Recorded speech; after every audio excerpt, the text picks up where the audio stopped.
Hello everyone. आज हम start कर रहे हैं class 8 maths chapter number 13 direct and inverse proportion. तो डायरेक्ट एंड इनवर्स प्रोपोर्शन में सबसे हम बात करेंगे पहले डायरेक्ट प्रोपोर्शन की। ठीक है, पहली एक्सरसाइज जितनी भी है वो सारी डायरेक्ट प्रोपोर्शन पे है और सारे जितने भी क्वेश्चन है आपको एक ही फॉर्मूला यूज़ करना है। ठीक है, तो बहुत ईजी है ये चैप्टर। इसमें सबसे पहले आपको पता होना चाहिए कि डायरेक्ट प्रोपोर्शन होता क्या है। डायरेक्ट प्रोपोर्शन का मतलब है, ठीक है, डायरेक्ट प्रोपोर्शन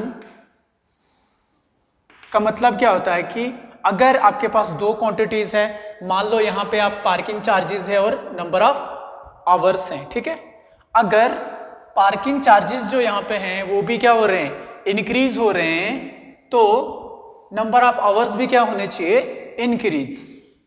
कहने का मतलब है अगर दो क्वांटिटीज इंक्रीज हो रही हैं, ठीक है, दोनों क्वांटिटीज क्या हो रही हैं, इंक्रीज, तो आप बोल सकते हो कि वो क्या है, डायरेक्ट प्रोपोर्शन में। बट अगर दोनों डिक्रीज हो रही है तो क्या तब भी डायरेक्ट प्रोपोर्शन में होगा? तो बिल्कुल। ठीक है, तो दोनों अगर डिक्रीज हो रही है अकॉर्डिंगली, ठीक है, अगर दोनों कोई चीजें जैसे मान लो वर्क और टाइम, वर्क और टाइम अपोजिट होते हैं। ठीक है, जितना ज्यादा टाइम आप दोगे काम उतना जल्दी, मतलब काम उतना खत्म हो जाएगा पहले। ठीक है, अब इसका मतलब है अगर एक चीज यहां पे इंक्रीज करेगा, ये अगर इंक्रीज कर रहा है तो वर्क आपका क्या हो जाएगा, डिक्रीज। उस केस में अगर एक क्वांटिटी इंक्रीज हो रही है और दूसरी क्वांटिटी डिक्रीज हो रही है तो वो जो होता है वो आपका इनवर्स प्रोपोर्शन होता है। लेकिन अगर दोनों क्वांटिटीज इंक्रीज हो रही हैं या दोनों क्वांटिटीज डिक्रीज हो रही है तो उनको हम बोलते हैं डायरेक्ट प्रोपोर्शन। अब यहां पे चेक करेंगे हम। ठीक है, अब डायरेक्ट प्रोपोर्शन का फॉर्मूला आप क्या यूज करेंगे, यहां पे कोई दो वैल्यूज हैं, आप लिखेंगे x1 upon y1 is equal to x2 upon y2।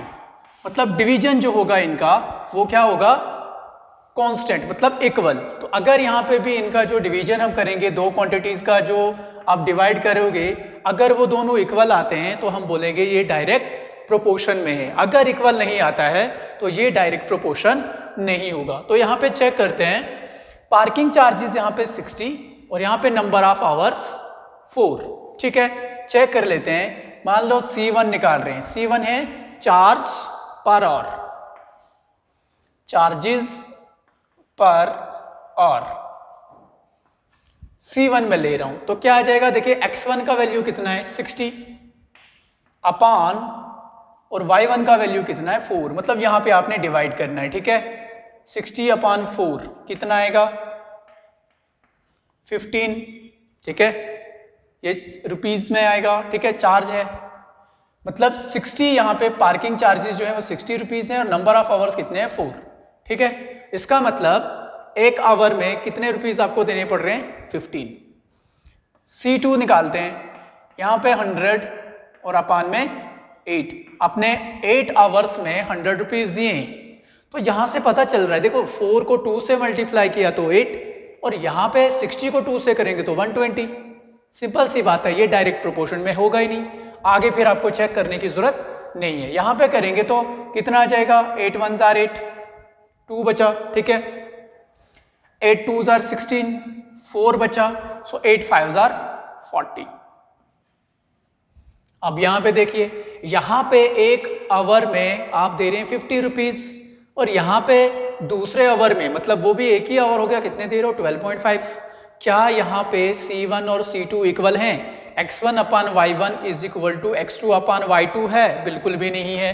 आप लिखेंगे यहाँ पे C1 is not equal to C2, therefore ये जो पार्किंग चार्जेस हैं, parking charges are not in direct proportion to number of hours.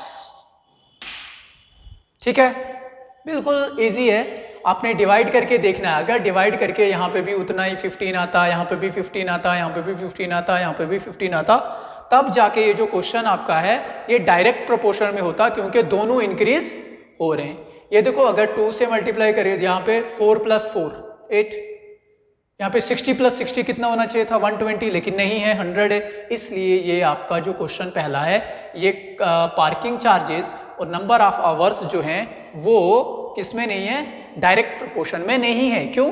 क्योंकि दोनों क्या बोलते हैं कि दोनों जो है वो एक ही साथ इंक्रीज नहीं कर रहे हैं, बिल्कुल कांस्टेंट वैल्यू आपका नहीं आ रहा है। नेक्स्ट क्वेश्चन पे आते हैं। पार्ट्स ऑफ रेड पिगमेंट यहाँ पे दिए गए हैं और पार्ट्स ऑफ बेस यहाँ पे दिया गया है।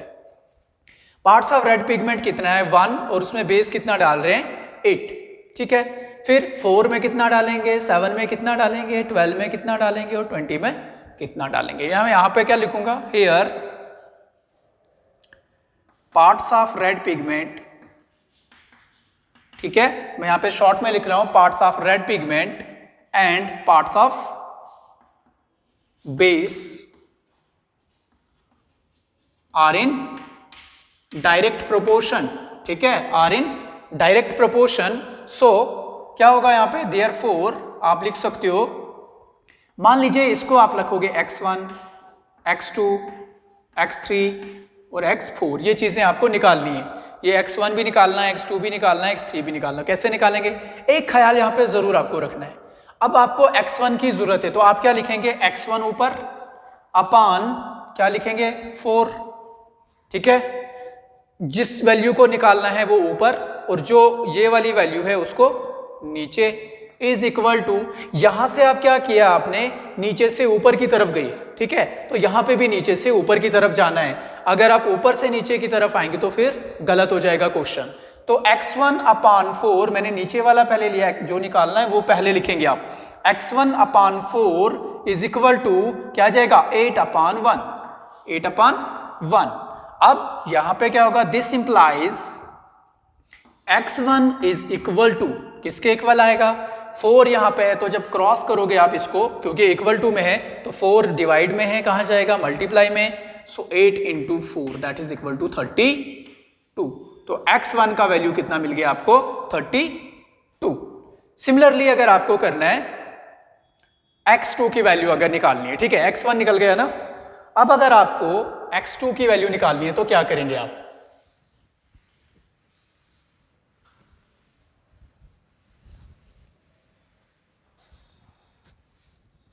ठीक है, यहां पे आपको निकालनी है x2 की वैल्यू। अब क्या लिखेंगे, x2 अपान 7, क्योंकि x2 की वैल्यू निकालनी है, x2 upon 7 is equal to, फिर से यही वैल्यू आपने लेनी है, सबको कंपैरिजन करना है फर्स्ट वाली वैल्यू के साथ। x2 upon 7 is equal to आएगा 8 अपान 1, नीचे से ऊपर की तरफ 8 upon 1। So x2 is equal to, this implies x2 is equal to 7 को मल्टीप्लाई लगेगा 8 के साथ, क्योंकि मल्टीप्लाई में जाएगा, और 7 8 सर कितना होता है 56। इस तरीके से जो बाकी पार्ट्स हैं वो आप आराम के साथ निकाल सकते हो, और आपने कंपैरिजन हमेशा उसी नंबर के साथ करना है जो गिवन नंबर होगा, ठीक है ना। ओके, सो आई होप आपको ये समझ आया होगा। सो नेक्स्ट क्वेश्चन में बताऊंगा, बाकी सारे जो क्वेश्चंस हैं वो आपको एज इट इज करने हैं, ठीक है। अब नेक्स्ट पार्ट में क्या बोला गया है, नेक्स्ट जो क्वेश्चन आपका है, मैं ये इसमें लास्ट क्वेश्चन करूंगा क्योंकि बाकी जितने भी सारे क्वेश्चंस हैं वो एज इट इज हैं, ठीक है। तो इसमें क्या है कि नंबर ऑफ बॉटल्स हैं, number of, question number 4, number of bottles और नंबर ऑफ आवर्स।